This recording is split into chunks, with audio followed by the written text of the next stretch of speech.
ಯಾರು ಯಾರು ಭೀಷ್ಮ ದ್ರೋಣರು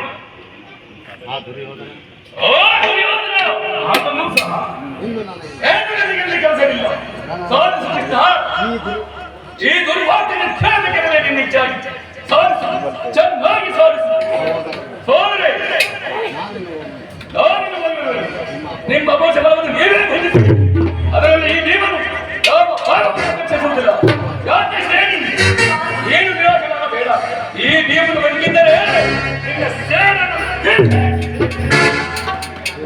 ಭೀಮಸೇನ, ನೀನು ನಿಜವಾಗಿ ಭೀಮತಿಯ ಸರಿ. ಇಷ್ಟೊಂದು ಕೋಪವಿದ್ದರೆ ಆ ರಕ್ಕಸೆಯನ್ನು ಹಾಳುವ ಬಗೆ ಹೇಗೆ? ಸ್ವಲ್ಪ ಸಾವಧಾನ ಮಾತನ್ನು ಕೇಳು. ಸುಮ್ಮನೆ ನನ್ನನ್ನು ಕಾಡು ಬೇಡ. ಈ ಸಂಧಿಯ ಸುದ್ದಿಯು ನನಗೆ ಒಪ್ಪದು.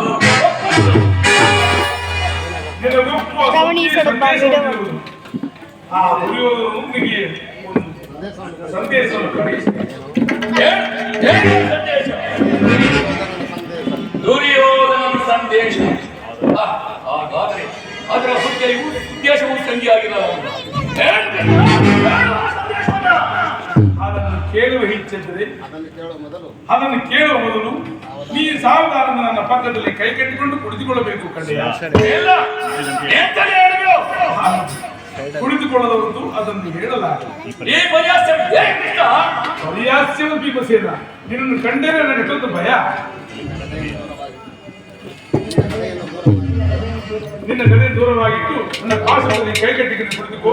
ಆಗ ನಿನಗೆ ಒಪ್ಪುವ ಸಂದೇಶವನ್ನು ಹೇಳು. ಅಪೇಕ್ಷೆ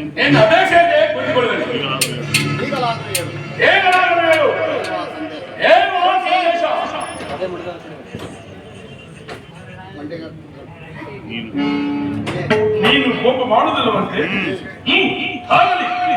ಹಾಗಾದರೆ ನೀನು ನನ್ನ ಬಂದಿ ಕ್ಷಣಕಾಲ ಮಾತ್ರ. ಅರ್ಜುನ, ಈ ಗಜನ ಕ್ಷಣಕಾಲ ಹಿಡಿದು ಯಾಚಿಸೇರಿ ಹೀಗೆ ಬಾ.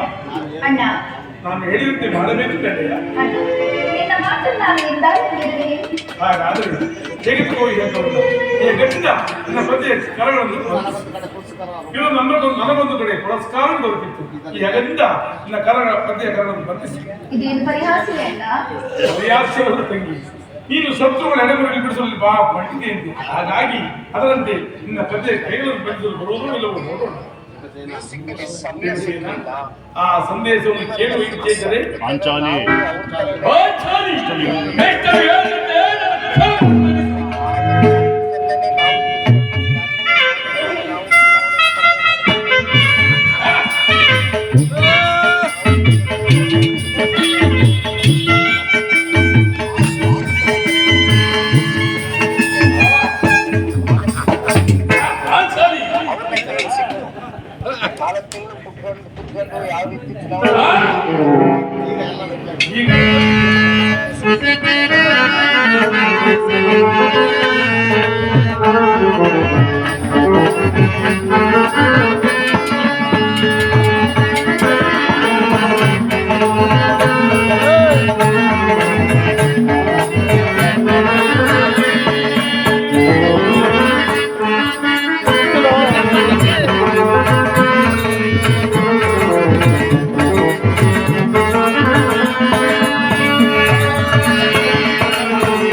ಎಲ್ಲಿದ್ಯಪ್ಪ ನಿಖಿಲ್ ಇಲ್ಲಿ ಬರಲಿ